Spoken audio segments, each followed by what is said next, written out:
The applause had already started before the announcement was even finished, but the woman standing in the second row never clapped.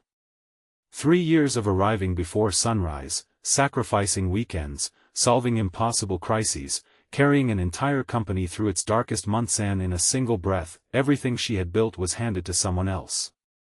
She smiled just long enough to hide the crack in her heart, quietly removed the employee badge she had worn with pride every day, placed it on the conference table, and walked away without looking back. Only then did the man who had overlooked her finally realize that the company wasn't losing an employee. He was losing the one person who had quietly become the heart of his entire life. If you believe in kindness, forgiveness, hope, and second chances, please like this video, leave a thoughtful comment, share it with someone who needs encouragement today, and subscribe to our channel to become part of our community where every story reminds us that compassion can change lives. The company was called Harrow & Cole Logistics, one of the fastest growing transportation firms in the country, and everyone knew that if something impossible had to be accomplished before the end of the day, there was only one person who could make it happen. Her name was Laurel Bennett. At 32, she had become the employee everyone trusted without question.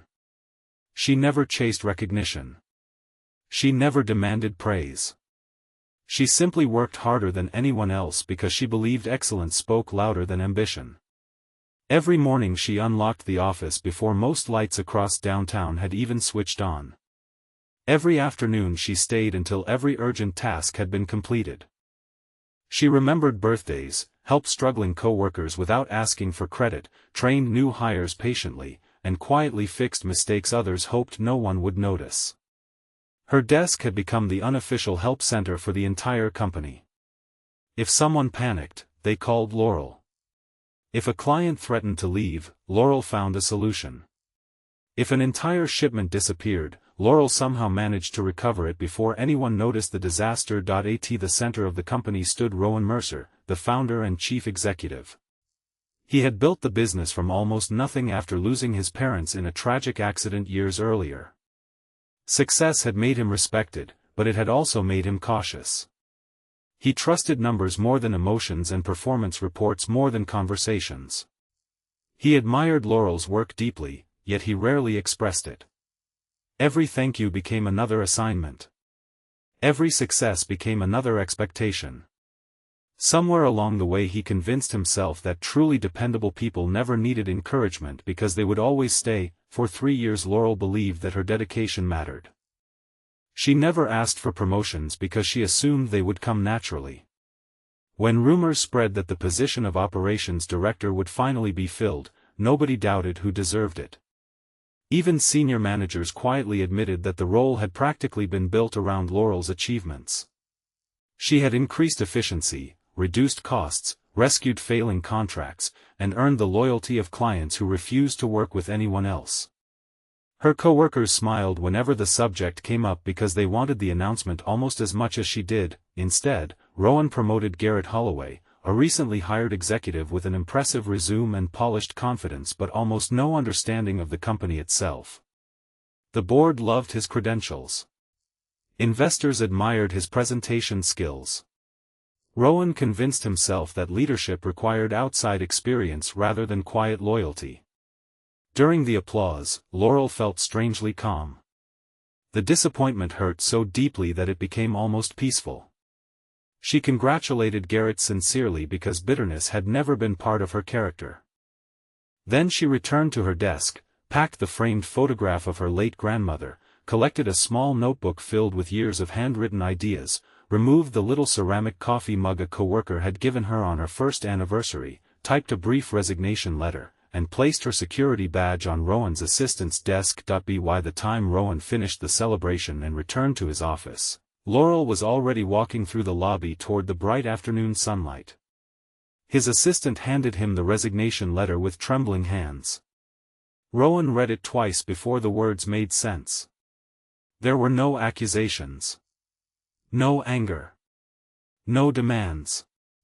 Only gratitude for the opportunities she had been given and a simple statement that she believed it was time to build a future somewhere she could continue growing. For the first time in years, Rowan abandoned every meeting on his schedule. He rushed into the lobby just in time to see Laurel drive away. He stood frozen beside the glass entrance while employees watched silently from inside. The empty parking space somehow felt larger than the entire building. The following weeks exposed something no spreadsheet had ever revealed. Garrett possessed confidence but lacked relationships. Clients who had trusted Laurel began requesting her specifically. Experienced employees quietly admitted they no longer felt heard. Small problems multiplied into larger ones because no one knew the invisible systems Laurel had created. She had never boasted about carrying the company's daily burdens, so few people realized how many there actually were until they suddenly landed on everyone else's shoulders. Meanwhile, Laurel accepted a temporary consulting role for a small regional freight company owned by an elderly couple named Malcolm and Irene Fletcher. Unlike the towering corporate headquarters she had left behind, their office occupied a renovated brick warehouse filled with laughter instead of pressure. Malcolm treated every employee as family. Irene baked fresh pastries every Friday morning because she believed people solved problems better when they felt appreciated. Laurel initially planned to stay only a few months, but something unexpected happened. She began smiling again. Without trying to prove anything, she transformed the struggling business. Drivers felt respected. Office staff worked together instead of competing. Customers noticed the difference almost immediately. Revenue slowly climbed. More importantly, people looked forward to coming to work. Back at Harrow and Cole, Rowan found himself thinking less about quarterly reports and more about moments he had never appreciated. He remembered seeing Laurel quietly comforting a receptionist whose father had become seriously ill. He remembered her organizing food donations after a flood damaged a nearby neighborhood. He remembered finding handwritten thank you notes she had left on coworkers' desks after difficult weeks. None of those actions appeared on performance evaluations. None affected shareholder meetings. Yet somehow those invisible moments had built the culture everyone once admired. One afternoon, Rowan visited a longtime client hoping to repair their relationship. Instead of discussing contracts, the client asked one simple question. "Where is Laurel?"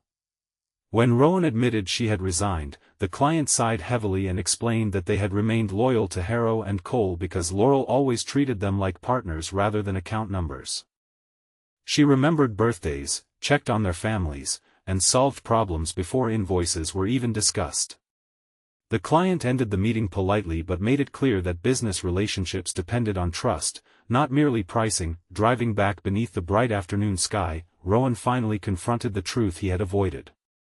He had mistaken quiet loyalty for permanent availability. He had rewarded visible confidence while overlooking consistent character. He had expected Laurel to continue giving without ever asking what she needed in return. Rather than sending recruiters or offering a larger salary immediately, Rowan began changing himself first. He introduced recognition programs designed by employees rather than executives. He spent afternoons walking through departments instead of hiding inside boardrooms. He learned the names of employees' children. He personally thanked warehouse teams whose efforts had gone unnoticed for years. The company slowly improved, but one absence remained impossible to replace. Several months later, Malcolm and Irene announced their retirement. They stunned Laurel by offering to sell their company to her through an affordable partnership they had quietly arranged with local investors who believed in her leadership. Tears filled her eyes as she realized someone had finally seen not only her work but her worth. The announcement attracted attention across the industry, including Rowan's. Instead of feeling threatened, he felt proud and deeply humbled. He requested a meeting, not as a chief executive seeking an employee but as one human being hoping to repair a broken friendship. Laurel agreed to meet him in a quiet botanical garden during a sunny afternoon. The flowers stretched across colorful pathways while children laughed nearby and elderly couples enjoyed the warm breeze. Rowan arrived carrying nothing except a folded letter. He admitted that losing her had forced him to recognize every leadership failure he had refused to acknowledge. He confessed that he had hidden behind business decisions because admitting emotional mistakes felt uncomfortable. He explained that the promotion had not been intended as a rejection, yet intentions could never erase consequences. Most importantly, he apologized without asking for forgiveness. Laurel listened patiently. The hurt had never completely disappeared, but time had softened its sharpest edges. She admitted that leaving had been terrifying. For weeks she questioned whether her years of sacrifice had meant anything. Eventually she realized her value had never depended upon one title or one employer. Walking away had not been an act of revenge. It had been an act of self-respect. Rowan handed her the letter. Inside were handwritten memories of moments he had witnessed over 3 years but had never acknowledged aloud. He thanked her for teaching him that leadership begins with listening. He thanked her for protecting employees when they made mistakes. He thanked her for quietly carrying burdens no one else noticed. At the bottom he wrote that if she never returned, he hoped she would still know she had permanently changed his life. Laurel folded the letter carefully and smiled through tears. She told Rowan she had already accepted ownership of the Fletcher Company and could not abandon the people who now depended on her. Instead of disappointment, Rowan felt relief because he realized this conversation was no longer about convincing her to come back. It was about giving her the appreciation she had deserved years earlier. Over the next year the two companies developed a partnership rather than a rivalry.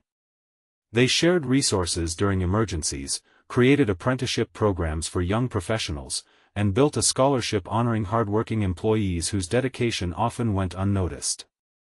Laurel became known not only as an exceptional business leader but as someone who never allowed another employee to wonder whether their efforts mattered.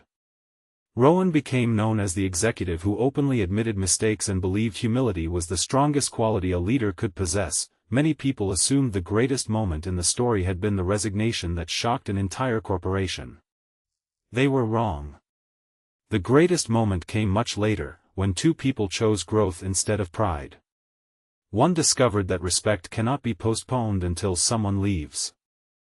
The other discovered that walking away from disappointment sometimes opens the door to a purpose greater than the dream that first broke your heart. Before we reach the end of this story, leave a meaningful comment telling us whether you have ever experienced being overlooked despite giving your very best, and what helped you find hope again. If this story touched your heart, please like this video, leave a meaningful comment, share it with someone who needs hope today, and subscribe to our channel so you never miss another emotional journey. As another bright afternoon settled over two thriving companies built on compassion rather than ego, Laurel looked across an office filled with smiling employees who felt valued every single day.